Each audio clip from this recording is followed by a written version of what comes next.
Orgullece nuestras tradiciones, paisajes y familias. Las y los mexicanos anhelamos a tener un país seguro, competitivo, productivo, con oportunidades para todas y todos. Vemos en la niñez nuestro futuro, en nuestros adultos el pasado, sin perder de vista nuestro presente. Nada ni nadie nos puede detener. Somos un partido de innovaciones. Somos de izquierda, la verdadera izquierda. Somos PRD.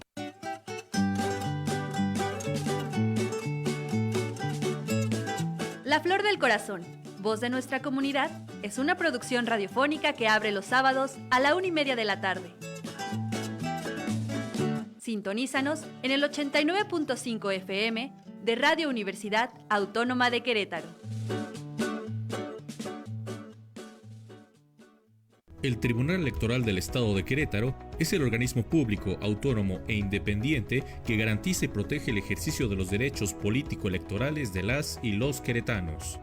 Nuestra labor contribuye a dar certeza, credibilidad y legalidad al proceso electoral en nuestra entidad.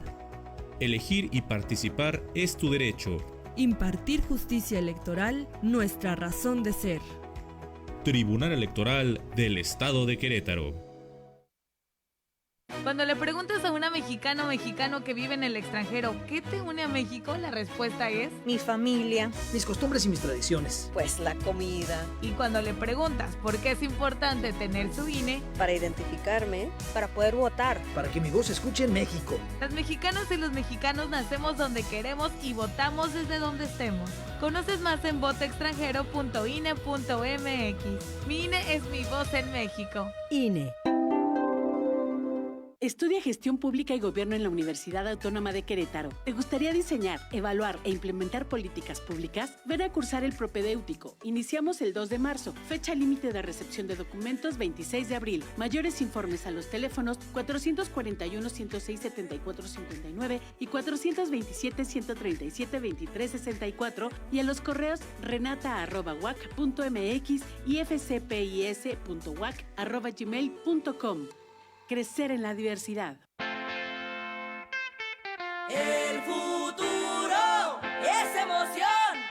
Ya tenemos la nueva opción. ¡Hey! Movimiento Fosfo, Fosfo. Movimiento Ciudadano Fosfo, Fosfo. Movimiento Fosfo, Fosfo. Movimiento Ciudadano Fosfo, Fosfo. Movimiento Ciudadano. Hay veces que vale la pena recordar el pasado, mirar tu hogar y pensar en el partido que te apoyó para tener tu casa propia, observar a tus hijos graduarse, gracias a que tuvieron una educación gratuita, y reflexionar que México vivió mejores épocas, aun cuando algunos decían que estábamos mal. Hoy, vale la pena mirar al pasado para recordar que el PRI sí te apoya. PRI. La búsqueda de la humanidad por el conocimiento. 89.5 FM Radio Universidad. La cultura universal.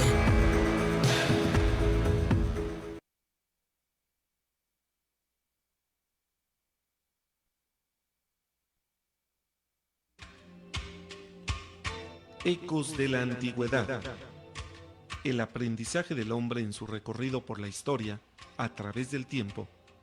Análisis, reflexiones, leyendas, tradiciones y mitos desde una óptica diferente.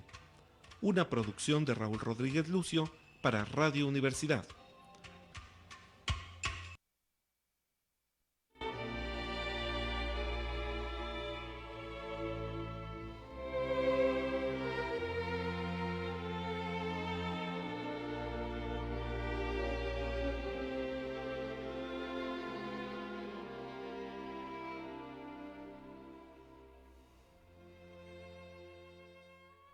Un auténtico drama estaba ocurriendo en la Ciudad de México.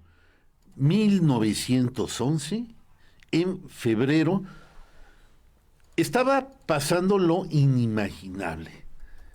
Un cuartelazo, prácticamente, que organiza el general Manuel Mondragón, estaba comenzando a dar sus frutos y había puesto de cabeza para abajo la Ciudad de México. Ya se había dado un enfrentamiento por Palacio Nacional, donde a pesar de su superioridad de los golpistas, al ver que Bernardo Reyes caía frente a Palacio Nacional, se repliegan a la Ciudadela y el drama se va a intensificar cada vez más. Ecos de la Antigüedad presenta la segunda parte de la decena trágica.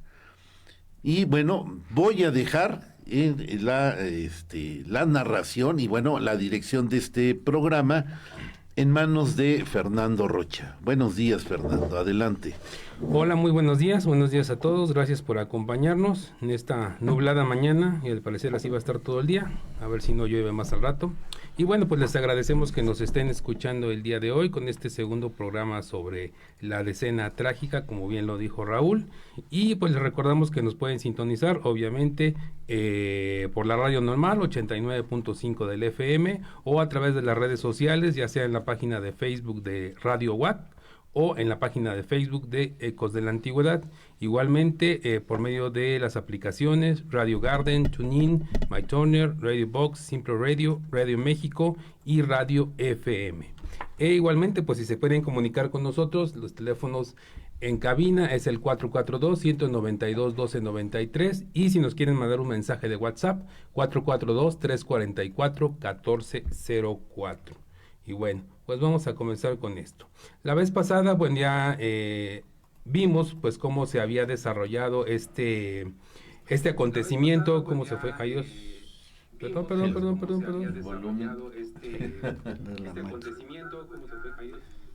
Ahí está. Ay, sí. Ya, perdón, que tú prendí la computadora, ya. Según yo le había quitado el volumen. Bueno, ya. ¿Cómo se fue desarrollando el acontecimiento de la decena trágica? ¿Cómo empezó esto?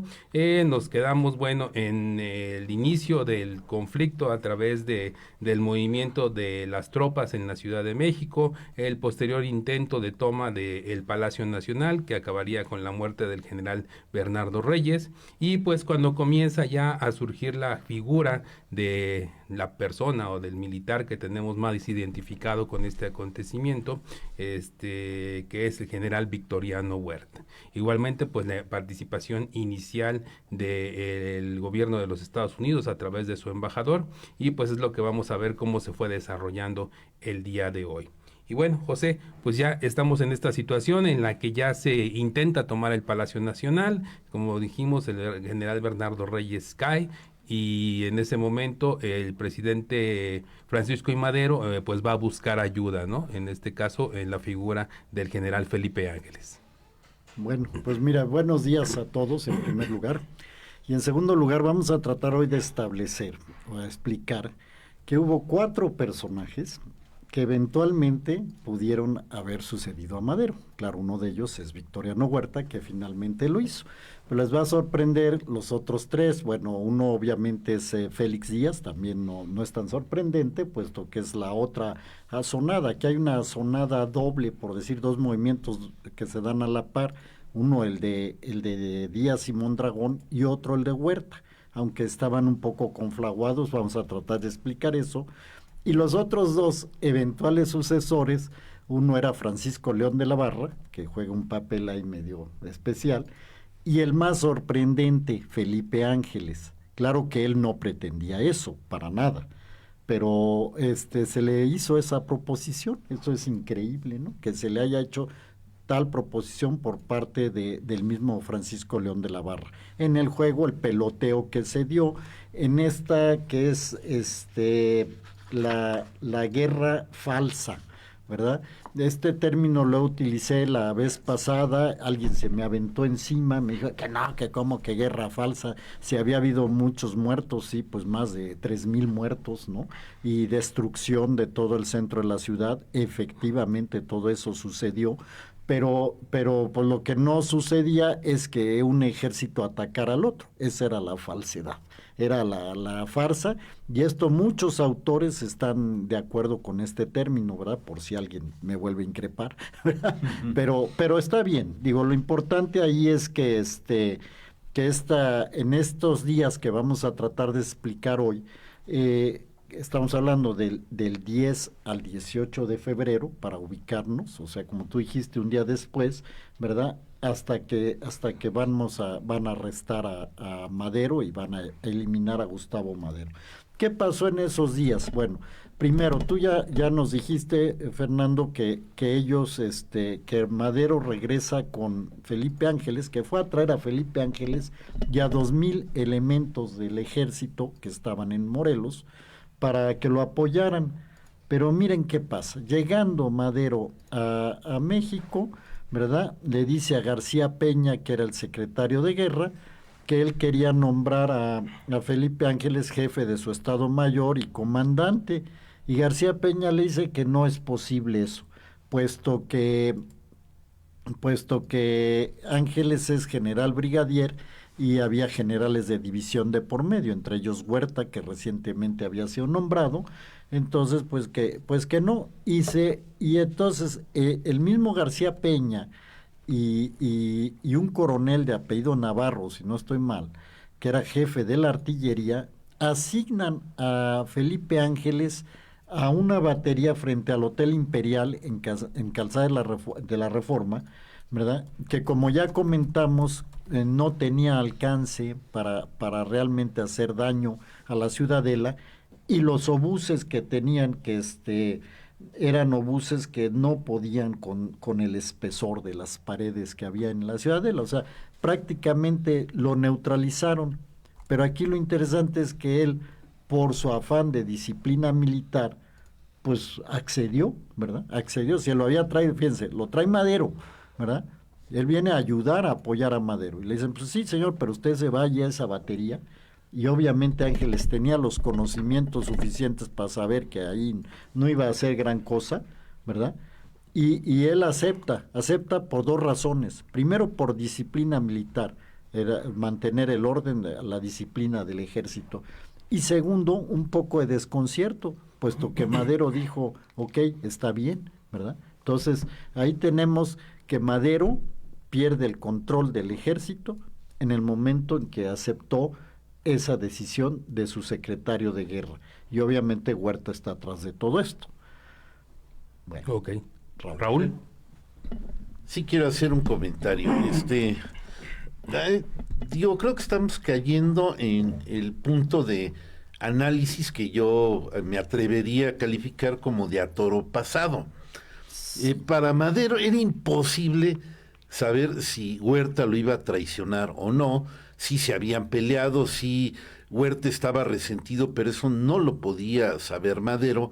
Lo que sí era evidente es que era un general capaz, que había derrotado a Pascual Orozco, y que pues quizás en ese momento en que nadie sabe el futuro ni lo que va a pasar, pudo haber sido una buena solución o algo que era lógico, quizás no era de sus confianzas.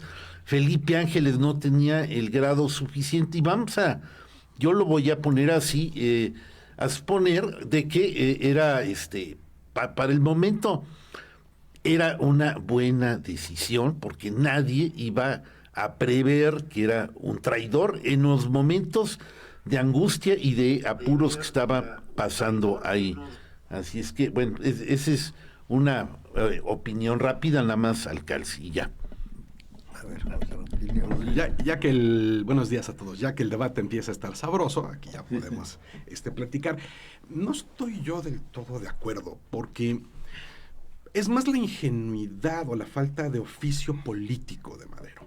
Porque desde que tomó, ocurrieron los acontecimientos de 1911, donde logró sacar a Díaz del poder, mediante una elección perfectamente legal. Todas las fuerzas que estaban contenidas estaban esperando que él diera el ancho, que respondiera al tamaño del problema. El hombre no lo tenía. No tenía una trayectoria pública que le permitiera tener ese aprendizaje. Y entonces empieza sistemáticamente a equivocarse con todos los actores políticos, con los generales. Incluso hay, esto no lo platicamos a la hora de perfilar a Victoriano Huerta, hubo un momento en el que Madero, desconocedor de las cuestiones militares, cuando Huerta tiene prácticamente agarrado a Zapata, lo tiene prácticamente sitiado. Madero va y se interpone, y Huerta se ve obligado a levantar el sitio, fracasar en su propósito de agarrar a Zapata para rescatar a Madero de una circunstancia muy, muy complicada, cosa que le molestó mucho a Huerta, y que muchos consideran que ahí está la nuez de la animadversión que mantuvo oculta hasta este momento. Pero en el momento en el que estamos hablando de la escena trágica, recuerden que todo está en movimiento. Empieza el cuartelazo, todo es confuso y todo el mundo se está midiendo. De ahí el que nadie se ataque a fondo. Todo el mundo está a la expectativa de a dónde moverse. ¿Quiénes van a levantar la mano? ¿Quiénes van a decir yo quiero, yo puedo? Y es un juego en el fondo en el que Madero va a buscar, porque tienes razón, lo vemos nosotros a toro pasado, va a buscar aliados. Y la tragedia, la real tragedia aquí es que Madero se va quedando solo. La primera pieza que pierde, acertadamente lo dijo José, es el ejército. No supo leerlo. ¿Cómo se le ocurre traer a un brigadier por encima de generales de división? Pues no había manera de que eso ocurriera, ¿no? Y entonces tampoco fue capaz de leer que le estaba dando a Huerta todos los elementos para sacar a Madero de la jugada. Lo estaba poniendo justo en la posición perfecta, perdiendo todo el poder y todo el control. Esa es parte de la ingenuidad aquí. O sea, es un momento en donde es el que elija me puede matar a mí en palacio, y al primero que se lo da es el primero que lo hace, ¿no? O sea, no es capaz de encontrar grupo leal, no es capaz de encontrar, de tener el control él mismo, de tomar las decisiones, porque además él demostró años antes en Ciudad Juárez una absoluta, nula, y no tenía por qué tenerla, capacidad militar.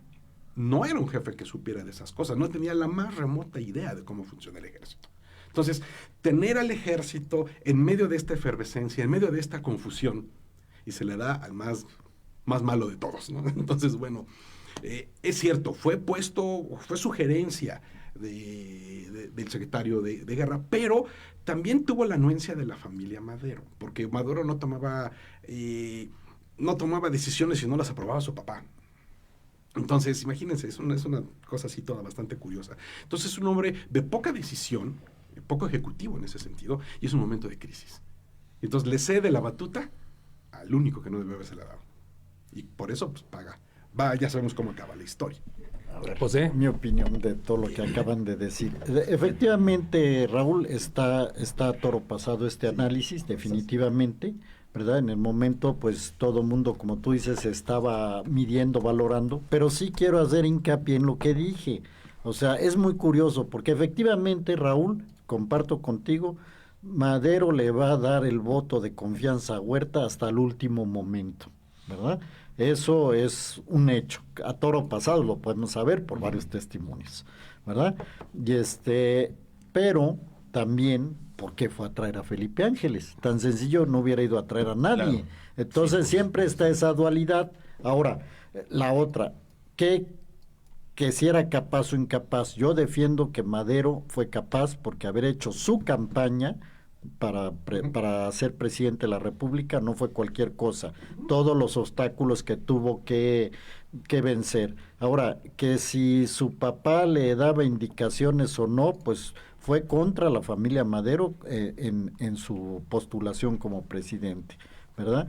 O sea, de hecho, sí tienes razón que había una traición familiar dentro de la familia y uno de los obstáculos a vencer fue la anuencia de la familia para ser candidato y luego ser presidente. Pero en estos días está el testimonio de Hiwachi, ¿cómo se llama este señor? ¿El embajador japonés? El embajador japonés, es que a mí las pronunciaciones a veces, Horiguchi, ¿verdad? El embajador japonés, que él mantiene a los papás de Madero, refugiados en la legación japonesa, ¿verdad? Y él tiene que pedir autorización allá a Japón por telégrafo para tenerlos como asiliados, y se le da la autorización, dice, siempre y cuando no participen o hagan política desde la embajada. Y los señores, según lo describe Hiwachi, estuvieron tranquilitos, sin comunicarse con su hijo en la decena trágica, O sea, no se comunicaron con él. Y esto hay testimonio porque en la misma embajada ahí estaban, ¿no? Entonces, las decisiones que tomó Madero, para bien o para mal, las tomó solito, en esos días cuando menos, ¿verdad? Porque ni su hermano Gustavo, ni a su hermano Gustavo, que ahí sí podría yo sentir que había más influencia o más injerencia directa, ¿verdad? Ni a su hermano Gustavo le hizo caso, y eso fue parte del problema, ya ni a Gustavo. Y el tío, que era el secretario de Hacienda, pues tampoco, o sea, nada más tuvieron como actores secundarios en estos hechos, ¿no? Entonces, el primero, cuando nos concluimos una cosa, pierde el control del ejército por una confianza mala, si tú quieres, o errónea, ¿verdad? Mala, errónea, ¿verdad? De confiar en el ejército, en la institución. Es como dices, bueno, yo confío aquí en la UAC, ¿verdad? O sea, aquí se da buena enseñanza, ¿no? Ok, pues es confiar en la institución, ¿verdad? Y él confió en la institución y no tanto en el personaje, que al final ve lo que pasó, ¿no? ¿Verdad? Entonces, en fin, entonces, tenemos ese primer acontecimiento. ¿Qué sucede inmediatamente después como consecuencia de esto? Que los 2,000 elementos que llegaron en tren, Madero y Ángeles vinieron a caballo de Cuernavaca, los soldados llegaron en tren a Tacubaya, y en Tacubaya los habitúan, los preparan y los mandan a tomar la ciudadela, ¿no? Entonces, los ubican cerca de la ciudadela, les dicen tomen posiciones, y en las posiciones que tomaron estaban al alcance de las ametralladoras y fusiles de los que están en la ciudadela, y los hicieron pedazos. En un ratito acabaron con esa columna, que esto también se le volteó a Ángeles, ¿verdad? Porque luego lo van a acusar a Ángeles que él pues mandó matar a esa gente, o dejó que la mataran, ¿no? También 2000, después de esta primera ofensiva, estamos en el día 11, después de esta primera ofensiva todavía mandan a los rurales, ¿verdad? A que ataquen a caballo, así abierto, ¿verdad? Sobre la avenida Valderas, y enfrente del IMCA habían puesto unas ametralladoras y también los hacen pedazos, ¿no? Entonces ahí es donde pues cae esta gente, y los soldados los que sobrevivieron o los que se enteraron que estaban en la batería de Felipe Ángeles, pues se asonaron, ¿verdad? Porque lo primero dijo, bueno, pues esto en cierta forma es culpa de Felipe, el general que dejó que pasara todo esto, ¿no? Imagínate cómo se le empieza a voltear la torta cuando la orden fue directa de Huerta, obviamente, ¿no? Huerta fue el que mandó a hacer todo eso, ¿no? Entonces, aquí viene una anécdota muy interesante, porque incluso un joven, ¿verdad?, que se llamaba Francisco Medina Baridó, sobrino del gobernador del Estado de México de ese tiempo, que era, como dirían hoy por ahí, un fifí, uno de esos jóvenes ricos que se metió ahí a hacer bola, ¿verdad? Pues va a la batería donde está Ángeles y empieza a tratar de asusar a los soldados que vean lo que sucedió, ¿no? Entonces, obviamente Ángeles pues manda que lo arresten, ¿verdad? Y lo envía a una comisaría, ¿verdad? Pues llévenselo a la delegación, como era en nuestras épocas, no vete a la delegación, ¿verdad? Y en el camino, los que lo llevaban, que eran unos de estos rurales, ¿verdad? Pues como dice el autor aquí, dice Gili, quizás resentidos por la muerte de sus compañeros, pues le dan cuerda a este amigo, ¿no? Entonces, se acusa a Felipe Ángeles de que ejecutó o fusiló a este fulano, ¿verdad? Entonces, esta es la situación que se va dando a nivel estos primeros ataques, ¿no? Tanto el testimonio del encargado de negocios japonés como de otras gentes, pues esto era un fuego de artillería y fusilería atroz, ¿no? Donde hacían blanco los obuses y a quién mataban, a los ciudadanos civiles o sus casas o negocios que estaban entre la Ciudadela y Palacio Nacional, ¿no? Entonces, esos son los primeros días de esta situación, ¿no? Entonces, ahí no sé si hay algún comentario o le seguimos. Pues ahí, bueno, lo que comentas, toda esta destrucción la pueden ver ustedes en las imágenes. Una de las más icónicas es la destrucción del reloj chino. De hecho, en una fotografía, el que tenemos actualmente, que está ahí en la calle en Bucareli, pues no es el que regaló el gobierno chino durante la celebración del centenario de la independencia, en eso que tuvo que reconstruir, ya que quedó totalmente destruido, y el reloj pues, está a una cuadra de donde está en la plaza de la Ciudadela. Y bueno, rápidamente sí, ya que tenemos poquito y para ir, vamos a los mensajes. Maggie de la Torre, muy buenos días, con el gusto de escucharlo siempre y seguir este interesante tema. Saludos al panel, muchas gracias, Maggie. Joana Rodríguez, saludos al panel, buenos días, muy buenos días, Joana. Asociación Cultural Hércules, saludos al panel, buenos días, igualmente. Héctor Arbizu, buenos días, atentos al conocimiento ilustrado de las personalidades del panel. Gumedel, saludos. Ana Saavedra, buenos días, saludos a todos, en especial al maestro Rodrigo Romo. Lu Miranda, una amiga, buenos días, saludos al panel. Gera Sánchez, ahora sí nos está escuchando Geras. Buen día, compañeros. El origen de la animadversión de Huerta a Madero se dio después de la derrota de Orozco en Bachimba en julio de 1912. Huerta salva la presidencia de Madero y Victoriano se siente muy capaz y confía en que le darán el ascenso y no se lo dan. Incluso le quitan, incluso le quitan el mando de la división porque creían que Huerta podía hacer algo, entre comillas. Muy cierto, sí, correcto, estoy de acuerdo con Gerardo, yo lo iba a Gerardo. comentar, pero también lo que dijo Rodrigo es válido, las dos. Sí. Ok, Rafael Joaquín Salcedo Fernández, saludos al panel, muchas gracias. Y creo que ya, ¿algún otro por ahí? Sí, hay uno en WhatsApp de Red Universidad. Buenos días, saludos a todo el panel. Gracias por la información tan interesante sobre la tristemente célebre decena trágica. Un abrazo para todos, Marco Antonio Asprón Pelayo.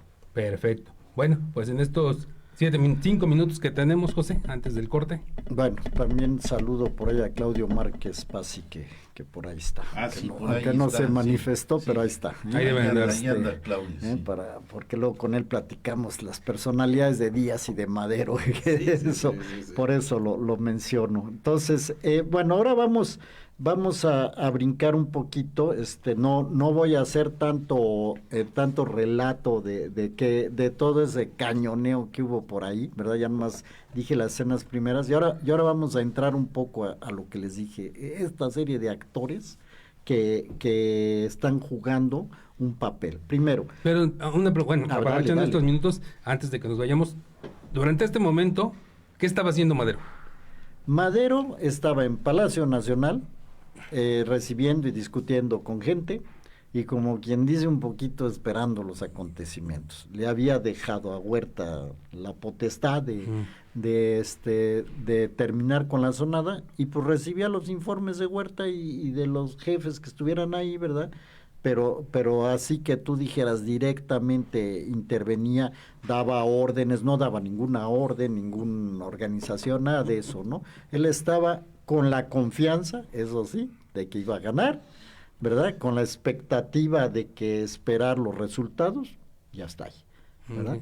Ahora empieza a recibir delegaciones que le empiezan primero a presionar. ¿Quién las enviaba? ¿Quién creen? Henry Lane Wilson, ¿no? Lo primero que hizo es juntar a otros embajadores, ¿verdad? El de Alemania, el de España, el de Inglaterra, sí, y él vamos a hablar ahorita, ¿verdad? Entonces, dice, señores, ¿verdad? Les dice Lane Wilson, hace una reunión primero en su embajada, ¿verdad? Le dice, esto es intolerable, bla, bla, bla, pone en seguridad a nuestros ciudadanos, tenemos que ir a pedir garantías. Y es la primera, digamos, afronta que tiene Madero con este cuerpo diplomático, que lo primero que van es a exigir garantías. Entonces, eso podría decir en grandes rasgos. O sea, si tú me preguntas, pues es una posición un poco pasiva, ¿verdad? O sea, porque ahí sí faltó lo que tú dices, Rodrigo, como más iniciativa, más llevar la batuta, por así decirlo, ¿no? Él dejó en manos de la gente que las cosas se dieran. Estaba la expectativa nada más de lo que le pudieran avisar y como dices, pues en la confianza de que pues ellos le iban a ayudar, ¿no? Los militares así iban a ¿no? Que pues habían dejado el asunto en manos de Huerta y pues así estuvo, ¿no? Sí, y pregunto porque, bueno, son las imágenes que vemos, estas imágenes del Zócalo, pues totalmente con cuerpos ahí, caballos, igualmente en lo que es el camino a la Alameda, o sea, vemos pues todos los civiles, pues se ven pocas imágenes de militares, son las que se ven civiles, y pues ante este momento, pues cómo estaba llegando toda la gente a Palacio Nacional, ¿no? Si realmente estaba este intercambio de fuego entre los que se encontraban en la Ciudadela y pues las ataques que se estaban dando desde Palacio Nacional. Sí, porque ahí, mira, todo esto de matazón de gentes civiles, pues porque los obuses caían fuera de lugar, ¿no? Y además, a veces con toda intención, ¿no? Como es la quema del palacio de la familia Madero, ¿verdad? Que de repente, pues, ardió, ¿verdad? Y así cayeron muchas construcciones y caía gente, ¿no? Y como tú dices, básicamente civiles, ¿verdad? Esto era la situación. Ahora, quiero hacer nomás porque vamos a llegar a la mitad, volver sobre el tema de guerra falsa, ¿verdad? Que les decía, casi todos los autores están de acuerdo que era vamos a decir como una pantomima, algo así, ¿verdad? Un juego.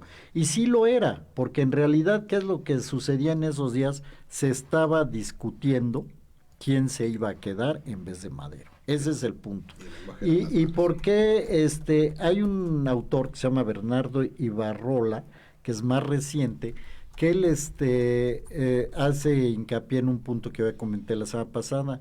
En la Ciudadela, aunque era una fortificación que es muy fuerte, paredes gruesas de 168 metros, algo así, ¿verdad?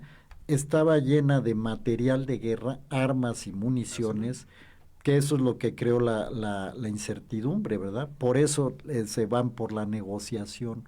Porque quienes están de un lado y quién está de otro lado, no es Madero el que está de un lado, es Huerta. Huerta está de un lado, ¿verdad?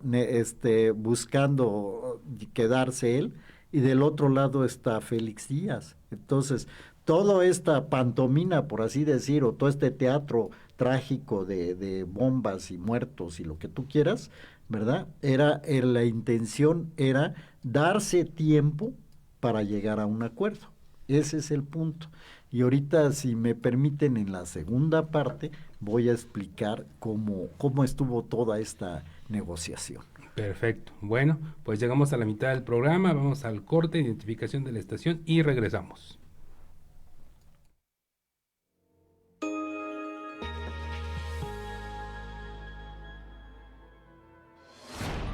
XHUAQ 89.5 FM. Radio Universidad. Transmitiendo para ti las 24 horas del día. Estudios y oficinas. Centro Universitario, Cerro de las Campanas. Planta transmisora. Campus Exaeropuerto de la Universidad Autónoma de Querétaro. Carretera Yechimequilla sin número, Ejido Bolaños. Radio Universidad. Integrante del sistema de radio, televisión y cinematografía de la Universidad Autónoma de Querétaro. Radio Universidad 89.5 FM. La cultura universal. Radio Universidad.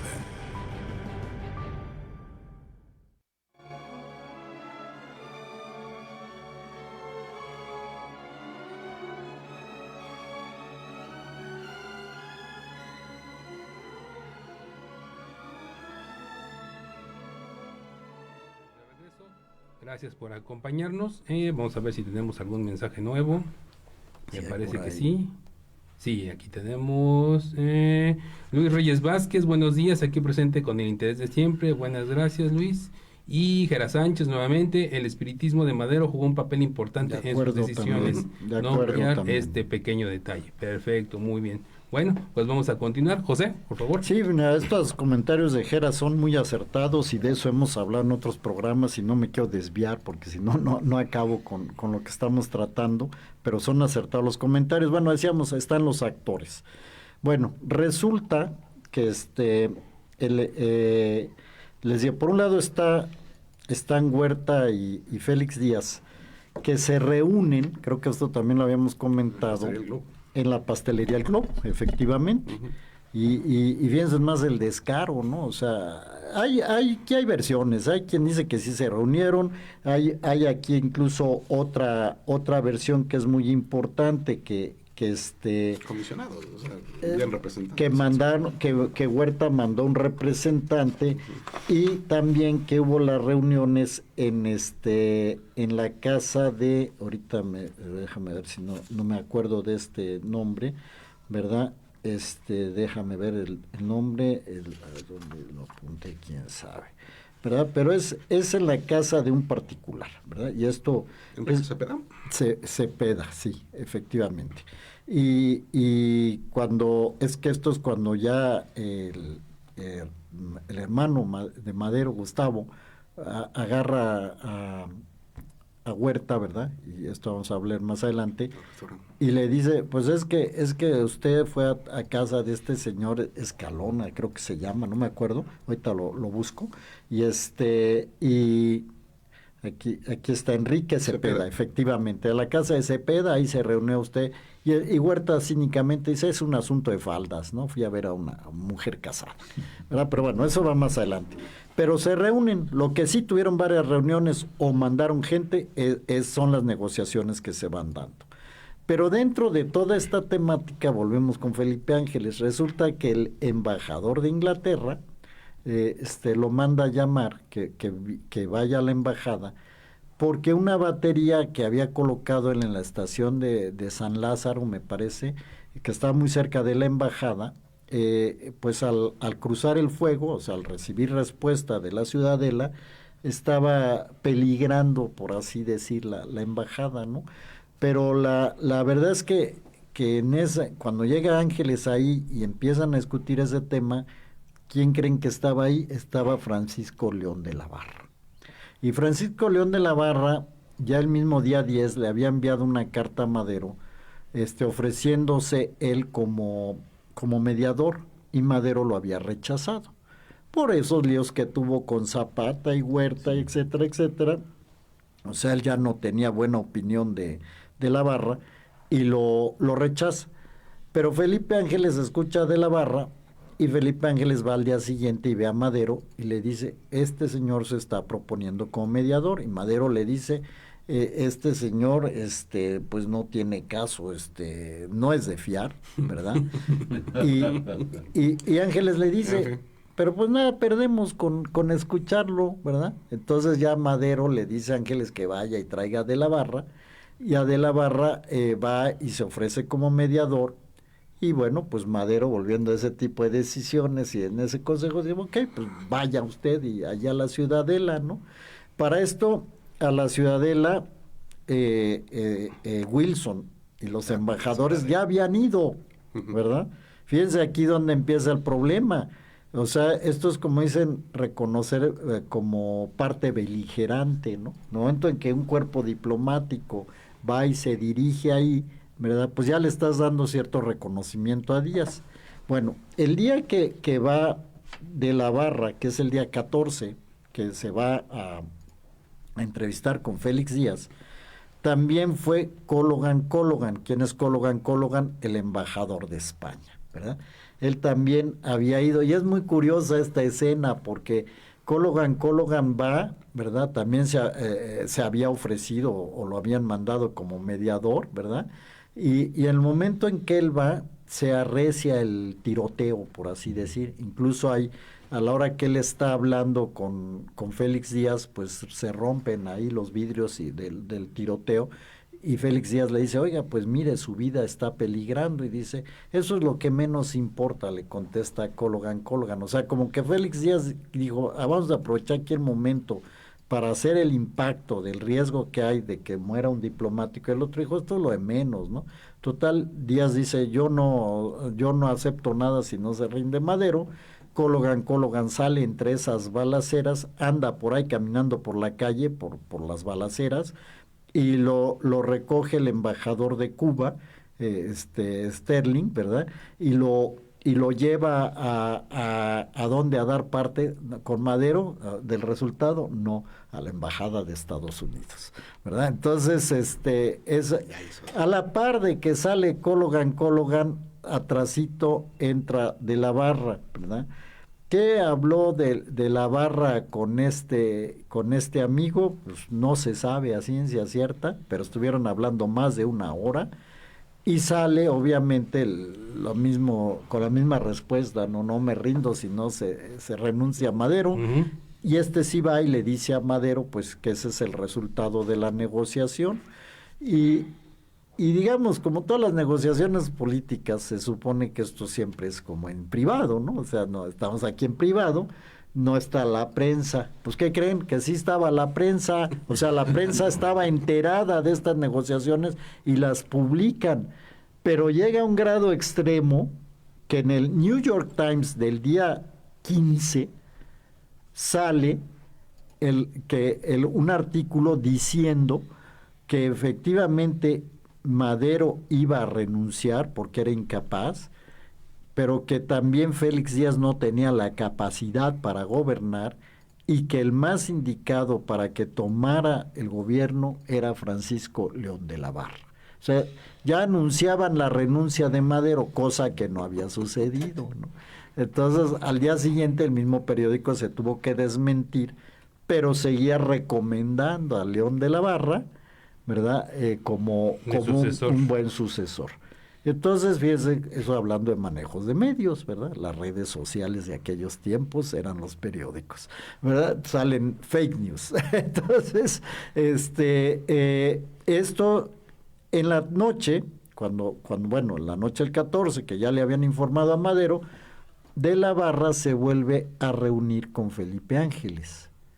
Y entonces Felipe Ángeles va, pues, también interesado en saber en qué había acabado, qué se había resuelto, qué posibilidades había. De la Barra le dice, mire, efectivamente, pues esto no se logró, pero estamos viendo que lo más conveniente sería que a Madero lo sucediera un general que fuera amigo de él, que fuera afín a Madero, para que no se creara tanto conflicto, porque si no, fíjate lo que dijo De la Barra, si se resulta un militar contrario a Madero, se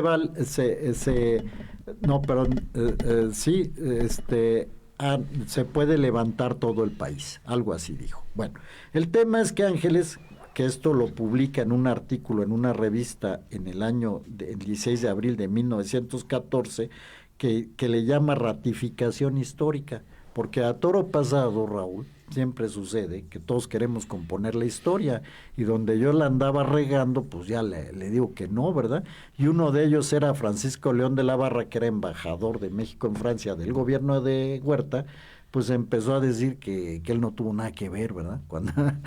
Yo no sabía nada. Yo no sabía ni tuve nada que ver. ¿Un comentario de Raúl? Sí. Un comentario aquí al calce de lo que ha estado diciendo José, de la situación que se estaba presentando, de que estaba prevaleciendo la condición de que tenía que renunciar Madero, efectivamente, de que solamente, si lo vemos de manera real, era un grupo atrincherado en la Ciudadela que de cualquier manera pudo haber sido exterminado. Pero esto, bueno, era porque Victoriano Huerta estaba jugando a dos aguas y no le veía ninguna utilidad terminar con ellos. Pudo haber hecho algo efectivo, pero como de esa situación tan precaria y débil para los golpistas que pueden ser acabados, estaban tomando una fortaleza tal que para todo estaban exigiendo que ellos solo iban a negociar si Francisco y Madero renunciaban. No había de otra. Y esta fortaleza, bueno, esta fortaleza se está dando de una manera fortuita, con mucha suerte para los golpistas, pero sobre todo el que realmente ahí estaban detentando el poder era Victoriano Huerta y Henry Lane Wilson, que estaba viendo cómo maniobraba para lograr, digamos, sus propósitos.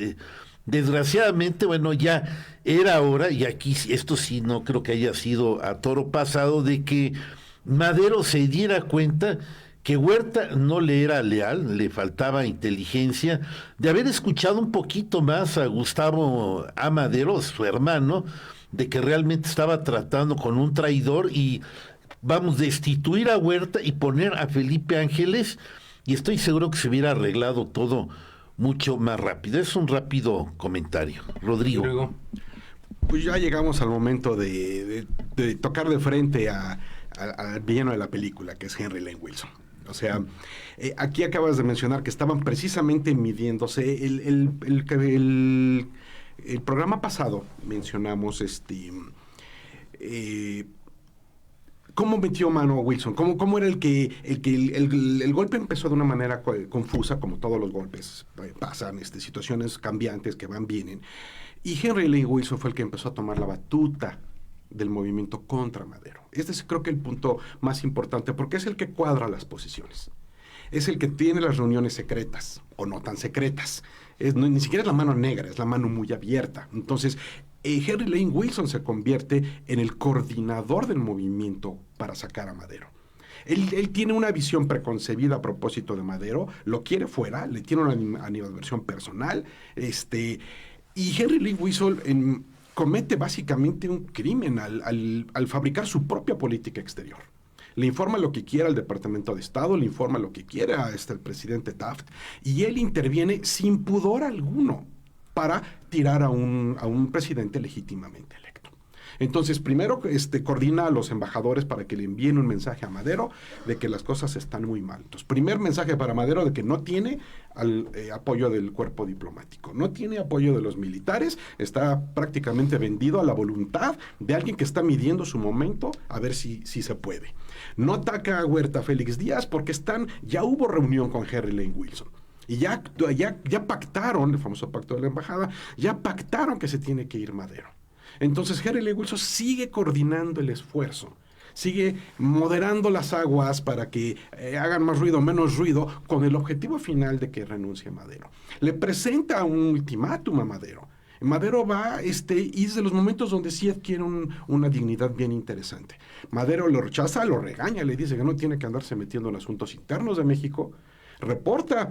Logra tener una llamada con el presidente Taft. El presidente Taft le agarra la vergüenza espantosa de tener que decir, no es cierto, no estamos intentando intervenir en México, no estamos movilizando tropas, porque Henry Lane Wilson lo había amenazado con semejante cosa, ¿no? Entonces, imagínense esa discrepancia tan grande entre el presidente de Estados Unidos y el embajador que está haciendo su política particular en todo este aspecto. Entonces, tenemos al coordinador del golpe. Y efectivamente lo mueve de modo tal que, si no pudo con su ultimátum, sí lo logra por la vía interna, en donde logra que la gente del Senado le informe a Madero, pues que lo más conveniente es renunciar. Entonces Madero ya se dio cuenta de que no tiene absolutamente a nadie a su alrededor, y es por lo que eventualmente, como sabemos que termina esta historia, pues se da cuenta de que va a tener que renunciar. Intenta tener las condiciones, quiere salir con vida, pues eso ya a estas alturas ya le empieza a preocupar, ¿no? Pide que le den garantías, pero exactamente la falta de tener un general amigo, ¿no? Bueno, es la que va a jugar tristemente. Nada más, ¿no? Que te me adelantaste. Bueno, porque aquí habíamos brincado a varias cosas. Efectivamente, esa coordinación de Lane Wilson, estamos de acuerdo. Pero bueno, déjenme terminar esta parte, porque es importante lo de Felipe Ángeles. Cuando menos yo no lo tenía tan claro hasta que ayer me puse a estudiar, ¿verdad? La situación es que Ángeles, de la Barra, que primero se pone en la palestra, le ofrece a Ángeles la sucesión, pero todo esto, acuérdense, viene la negociación desde Félix Díaz, Félix Díaz de la Barra, y le llega a Ángeles. Ángeles lo aclara en esta ratificación histórica que se publicó en una revista que se llama Vida Nueva, pero él dice, bueno, pues a mí me sorprendieron con esto, la verdad, pues hay cosas que me callo, o sea, no quiero hablar de esto, ¿verdad? Y lo único que voy a decir es que afortunadamente no me ofrecieron dinero a cambio, porque todo sí quién sabe qué hubiera yo hecho, pero esto sin comentarios, obviamente me quedé callado y no me interesó el asunto, ¿verdad? Entonces de la Barra se va con los senadores, ¿verdad? Tiene una reunión con ellos, 25 senadores que se van a presentar al día siguiente, ¿verdad? El día 15, a pedirle a Madero que renuncie. Tras de todo esto está Lane Wilson, efectivamente, pero otra vez, acuérdense, está habiendo una serie de negociaciones entre Huerta, que está de un lado, y Díaz, que está del otro lado. O sea, digamos que Wilson era como una especie de árbitro o el que manejaba el tinglado, pero aquí la pregunta sería, bueno, ¿a quién apoyaba originalmente Wilson? Porque acordarse, Huerta no participó de la sonada del día 9, él no estuvo con Mondragón ni nada de esto, él dijo, estos son tonterías y van a ver realmente quién organiza las cosas aquí, ¿verdad? Y tenía al mando todo el ejército, a excepción de ese arsenal que no se sabía qué tan poderoso era. Entonces el jugueteo era negociar entre ellos y llegar a un acuerdo, que es el dichoso pacto de la embajada, del cual yo hablaría más adelante, ¿verdad? Pero aquí estamos en este momento. Ahora, sobre Wilson, de Lane Wilson, ¿cómo manejó la situación con Taft? Pues resulta que el día 14, ¿verdad?, Madero le pide a Taft en un telegrama, ¿verdad?, le pide que no desembarquen tropas de Estados Unidos, ¿verdad?, porque allá habían salido unos barcos que estaban saliendo hacia México, ¿no? Esa misma madrugada del día 15, el Senado de los Estados Unidos acordó no intervenir en México, ¿verdad? O sea, acordó no intervenir en México. Y hasta el día 17 se recibe el telegrama de Taft a Madero. En este telegrama es muy interesante porque lo primero que le dice Taft, efectivamente, que no había ninguna intención de intervenir militarmente en México. Casi que como cree, ¿verdad?, que los países llevaban amistad de 2 años, está hablando del momento en que sale Díaz y hasta el momento en que estamos, ¿verdad?, y que efectivamente, pues que había que mantener relaciones cordiales, pero, y ahí viene el pero, que la situación era demasiado preocupante y deprimente para el pueblo de Estados Unidos, que estaban muy preocupados por la seguridad y por las cosas, los acontecimientos que se pudieran dar. Entonces, en la manera más cordial que tú quieras, le pedía, ¿verdad?, que se resolviera la situación. Y, fíjate, aquí es donde ahí, Rodrigo, vas a estar de acuerdo. Para cualquier detalle o información o adición, podía acudir con el embajador Wilson. Entonces, sí, por supuesto no podía Taft en estas, cuando lo agarran un poco de sorpresa, reconocer abiertamente la actividad de Henry Lane Wilson. Porque el punto de fondo es que Henry Lane Wilson amenaza. Igual nos estamos adelantando unos pocos días. Sí. En la miniserie es como el capítulo 8, ¿no? Sí. Más o menos. Amenaza Wilson sin autorización del presidente Taft. Le corre la cortesía a Madero de decirle, pues te vamos a invadir si no arreglas el tiradero y proteges los intereses americanos. Bueno, esa es una amenaza sumamente ruda, grosera, pues. De ahí motiva el telegrama de Madero preguntándole a Taft, ¿va en serio o no va en serio?, ¿no? Y obviamente Taft no puede romper con su propio embajador. Entonces, inevitablemente, Taft también está un poquito prisionero de los juegos que está haciendo Wilson acá. Cosa que va a cambiar en julio de 14, en julio de 1913, un poco más adelante. Pero bueno, eso es materia de pláticas adicionales. Entonces, miren, efectivamente se está jugando todo eso. Sí, claro. El domingo 16 amanece en la tregua, ¿verdad? O sea, suenan las campanas de la catedral anunciando que había un acuerdo entre las dos partes para cesar el fuego y una tregua, ¿verdad? Entonces toda la gente sale a la calle para ver los desastres que había o para adquirir víveres, ¿verdad? Pues estaban sin poder adquirir comestibles y todo esto, ¿verdad? Claro, los negocios ahí hicieron su agosto, subieron los precios, etcétera, etcétera. Y esa tregua dura mediodía, ¿verdad? Al mediodía empieza otra vez el cañoneo en la tarde, ¿verdad? Pero ¿por qué qué sucede en esa tregua? Que es muy interesante. 18 camiones de digamos, con víveres o abastecimiento entran a la Ciudadela, ¿verdad? Y aquí vas a decir otra pregunta, bueno, ¿y qué hizo Madero al respecto? Pues preguntarle a Huerta, ¿verdad? Oiga, ¿cómo es posible que haya usted permitido que entren a reabastecer a esta gente? Y entonces le dice Huerta, pues mire, es que, señor presidente, es que es mejor tenerlos ahí concentrados. Si yo no les doy abastecimiento, van a estar saliendo y van a estarse dispersando y va a ser más difícil controlarlos, ¿no? Sí, es una táctica para concentrar al enemigo, que no se disperse y tenerlos ahí juntitos cerca. Muy hábil por parte de Victoriano Huerta, que sabía decir cualquier excusa o pretexto para convencer a Madero, y Madero, que bueno, se estaba pasando de ingenuo.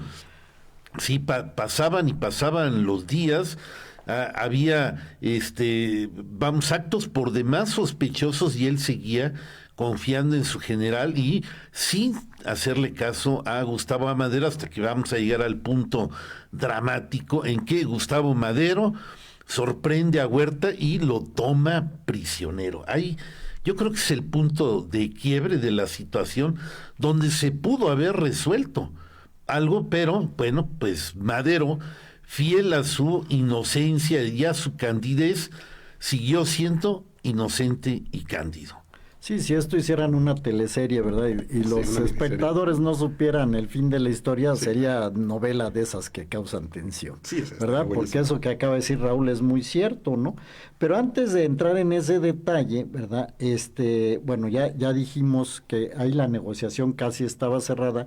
Ya para cerrar el programa de hoy, quiero hacer nada más 2 comentarios. Uno, los recursos de los golpistas, ¿de dónde salían? De un español que se llamaba Íñigo Noriega, ¿verdad? Y de un ex hacendado, Luis García Pimentel, le metieron lana a esta cuestión, ¿verdad? Y otro tema interesante, Venustiano Carranza, gobernador del estado de Coahuila, en su momento le ofreció a Madero que trasladara su gobierno allá a Saltillo, a Coahuila, o cuando menos el vicepresidente, esta es otra posible solución, Pino Suárez, que estaba también ahí en Palacio Nacional, si hubiera ido a Saltillo, ¿verdad? No, pues Madero dijo, no es necesario, ¿verdad? Y entonces, fíjense, son de estos puntitos que quedan ahí, como el que acaba de decir Raúl, que los hubieras no existen, pero ¿qué opciones se abrían y qué opciones la ingenuidad de Madero cerró, ¿verdad? Digo, no es necesario, ¿verdad? Va a haber aquí refuerzos, todo el ejército me apoya, etcétera, etcétera. Tanto Félix Díaz le había dicho a Cologan que él iba a ganar porque ya varios estados lo apoyaban a él y que un contingente del ejército ya iba a entrar a apoyarlo. Y efectivamente en lo segundo tenía razón, ¿verdad? Estaba hablando de Blanquet, que Blanquet llegó a Palacio Nacional y sustituyó a la Guardia de Madero, ¿verdad? Y de eso vamos a hablar en el siguiente programa. Perfecto. ¿Verdad? Bueno, pues ya llegamos al final del programa. Tenemos un comentario del señor Miguel Pérez Lara acerca de la pronunciación en japonés. Sí. Muchas gracias por su comentario. Perdón, porque no soy bueno para eso. Y bueno, pues les agradecemos mucho nos hayan escuchado. Los estaremos viendo la próxima semana. ¿Qué pasó? A ver. Sí. No te tardes mucho porque ya nos vamos. La parte humana de la historia, tenemos el privilegio de conocer a nietas de Felipe Ángeles, Patricia y Maricela Ángeles, lo cual les mandamos un cordial saludo. Muchas gracias, Mauro. Bueno, me gustaría conocerlas también. Pues nuevamente les agradecemos que nos hayan escuchado y nos escuchamos la próxima semana. Que tengan un excelente fin de semana. Gracias. Ecos de la antigüedad. El aprendizaje del hombre en su recorrido por la historia a través del tiempo. Análisis, reflexiones, leyendas, tradiciones y mitos desde una óptica diferente. Una producción de Raúl Rodríguez Lucio para Radio Universidad.